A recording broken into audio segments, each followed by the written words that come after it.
ये वाकया है साहिवाल के करीब एक छोटे से गुमनाम रेलवे स्टेशन का, जिसे लोग वीरान जंक्शन कहते हैं। वकास एक निजी कंपनी में ऑडिट ऑफिसर था और उसे रात गए लाहौर वापस पहुंचना था। उसकी ट्रेन लेट हो गई और वो स्टेशन के पुराने बेंच पर अकेला बैठा था। रात के 2:30 बज रहे थे। फजा में ऐसी संगीन खामोशी थी कि वकास को अपने ही दिल की धड़कन किसी ढोल की तरह सुनाई दे रही थी। स्टेशन का प्लेटफॉर्म किसी पुरानी कब्र की तरह ठंडा और साकिन था। दूर कहीं एक जंग आलूदा लालटेन लटक रही थी, जो हवा के तेज थपेड़ों के साथ चरचराती हुई इधर उधर हिल रही थी। उसकी पीली मरती हुई रोशनी धुंध में घुलकर एक अजीब सा साया बना रही थी। वकास ने अपनी घड़ी देखी, फिर अंधेरे में डूबी पटरियों की तरफ नजर दौड़ाई। अचानक उसके कानों में एक आवाज पड़ी, जैसे कोई भारी बूटों के साथ रेलवे की बजरी पर चल रहा हो। आवाज बहुत करीब से आ रही थी, लेकिन धुंध इतनी गहरी थी कि कुछ सुझाई नहीं दे रहा था। वकास ने हिम्मत जमा की और आवाज की समत चंद कदम बढ़ाए। कौन है? उसकी आवाज हौले से कांपी। धुंध की चादर जैसे ही थोड़ी सी छंटी, उसे एक हयूला नजर आया, एक बूढ़ा आदमी जिसका कद गैर मामूली तौर पर लंबा था। पटरियों के बिल्कुल बीचों बीच खड़ा था। उसने रेलवे की वही पुरानी खाकी वर्दी पहन रखी थी, जो शायद 70 या 80 की दहाई में चलती थी। वर्दी जगह जगह से फटी हुई थी और उस पर मिट्टी और तेल के स्याह धब्बे थे। उसके एक हाथ में लकड़ी की एक बोसीदा पुरानी झंडी थी, जो हवा में किसी लरजते पत्ते की तरह साकिन थी। वकास को थोड़ा इत्मीनान हुआ। उसे लगा शायद यह कोई बेचारा रेलवे का मुलाजिम है जो इस वीराने में ड्यूटी दे रहा है। वो प्लेटफॉर्म के किनारे तक गया और थोड़ा झुककर पूछा, चाचा खैरियत तो है? आप नीचे पटरियों पर क्या कर रहे हैं? और ये लाहौर वाली ट्रेन कितना और लेट है? वह बूढ़ा वैसे ही खड़ा रहा। न उसने सर उठाया, न कोई जवाब दिया। उसके चेहरे पर झंडी का साया इतना गहरा था कि वकास को उसकी आंखें तक नजर नहीं आ रही थी।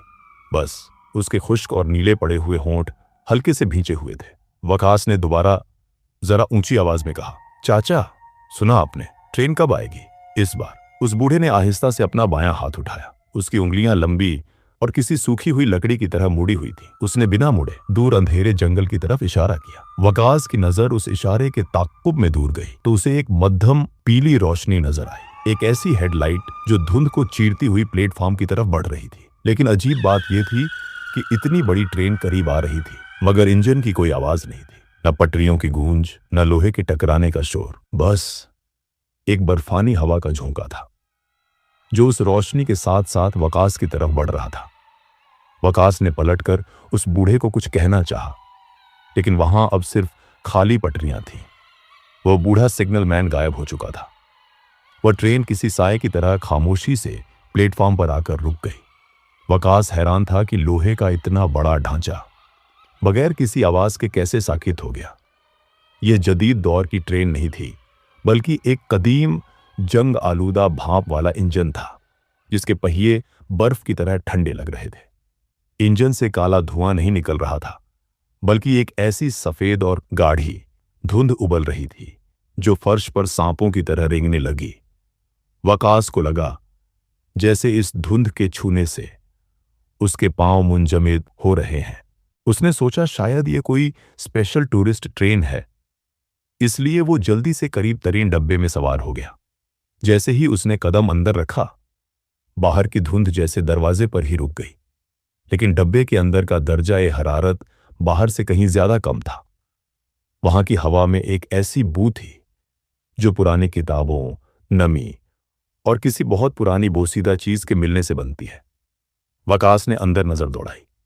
डब्बे की लकड़ी की सीटें जगह जगह से टूटी हुई थीं और छत से लटके हुए पीले बल्बों की रोशनी हौले हौले झपक रही थी।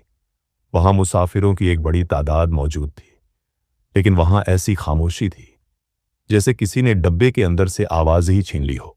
सब मुसाफिरों ने पुराने जमाने के कोट और मफलर पहन रखे थे। सबके सर एक ही रुख पर नीचे की तरफ झुके हुए थे, जैसे वो किसी गहरी इबादत या गम में डूबे हों। उन सबके हाथों में पीले पड़ चुके अखबार थे, जो इतने पुराने थे कि छूने से ही बिखर जाएं। वकास की नजर एक अखबार की सुर्खी पर पड़ी। उसके रोंगटे खड़े हो गए। वहां जली हुरूफ में 14 अगस्त 1947 लिखा था। वकास का दिल डूबने लगा। उसने सोचा शायद ये कोई ख्वाब है या वो किसी ड्रामे के सेट पर आ गया है। उसने अपने करीब बैठे एक शख्स को मुतवज्जे करने की कोशिश की। उस शख्स ने अपना चेहरा अखबार के पीछे छुपाया हुआ था और उसके हाथ बर्फ की तरह सफेद और बेजान थे। वकास ने लरजते हाथों से उसके कंधे को छुआ। उसे ऐसा लगा जैसे उसने किसी पत्थर या जमी हुई लाश को छू लिया हो। भाई साहब, माजरत चाहता हूं, क्या यह ट्रेन लाहौर ही जा रही है? मेरा मतलब है, क्या यह अगला स्टेशन लाहौर ही है? वह शख्स साकिन रहा। फिर निहायत आहिस्ता से उसने अखबार को नीचे किया और अपना सर ऊपर उठाया। जैसे जैसे उसका चेहरा रोशनी में आया, वकास के हलक से एक घुटी हुई चीख निकली और वो पीछे की तरफ गिरा। उस शख्स का आधा चेहरा सिरे से गायब था। वहां सिर्फ गोश्त के खुश्क लोथड़े और काली पड़ चुकी हड्डियां थीं, जैसे वो किसी बहुत बड़े धमाके या आग के हादसे का शिकार हुआ हो।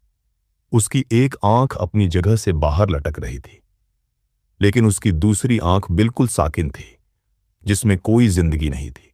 उसने अपना जबड़ा हिलाया, जिससे हड्डियों के टूटने की आवाज आई।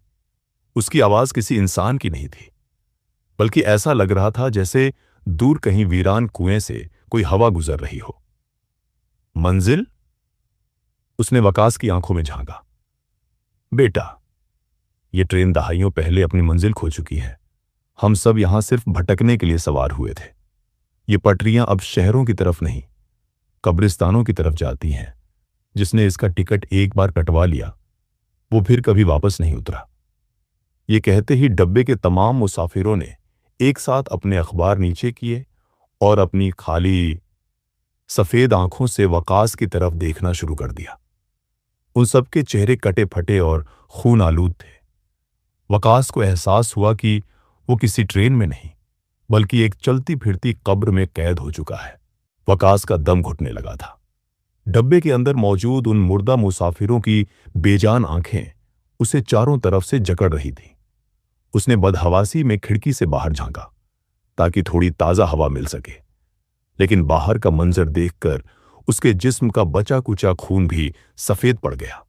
वह बूढ़ा सिग्नल मैन, जो पहले पटरियों के दरमियान खामोश खड़ा था, अब ट्रेन के साथ साथ हवा में तैरता हुआ नजर आ रहा था। उसके हाथ में मौजूद हरी झंडी अब किसी ताजा खून की तरह सुर्ख हो चुकी थी, जिससे गाढ़ा खून टपक कर धुंध में मिल रहा था। वह सिग्नल मैन अपनी गर्दन को एक अजीब झाविये पर मोड़कर वकास की तरफ देख रहा था और उसके हलक से ऐसी भयानक हंसी निकल रही थी जो ट्रेन के इंजन के शोर पर भी भारी थी, जैसे वो वकास को अपनी गिरफ्त में आने की खुशी मना रहा हो। अचानक ट्रेन ने एक जोरदार झटका खाया और उसकी रफ्तार गैर मामूली तौर पर बढ़ गई।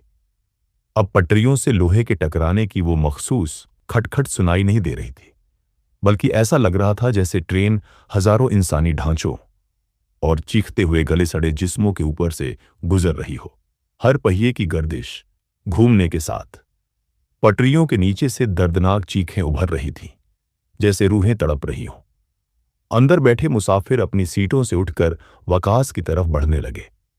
उनके हाथ आगे को फैले हुए थे और उनके कटे फटे होंठों से सिर्फ एक ही लफ्ज निकल रहा था, हमारे साथ रहो, हमारा सफर कभी खत्म नहीं होता। वकास को समझ आ गया कि अगर वो एक पल भी मजीद ज्यादा यहां रुका तो वो भी उनमें से एक बन जाएगा। उसने जिंदगी और मौत की जंग लड़ते हुए बगैर सोचे समझे डब्बे के खुले दरवाजे की तरफ दौड़ लगाई और बाहर फैली काली धुंध में छलांग लगा दी। उसे लगा जैसे वो किसी गहरी खाई में गिर रहा है। हवा उसके कानों में साएं साएं कर रही थी और फिर एक जोरदार धमाका हुआ और सब कुछ सियाह हो गया।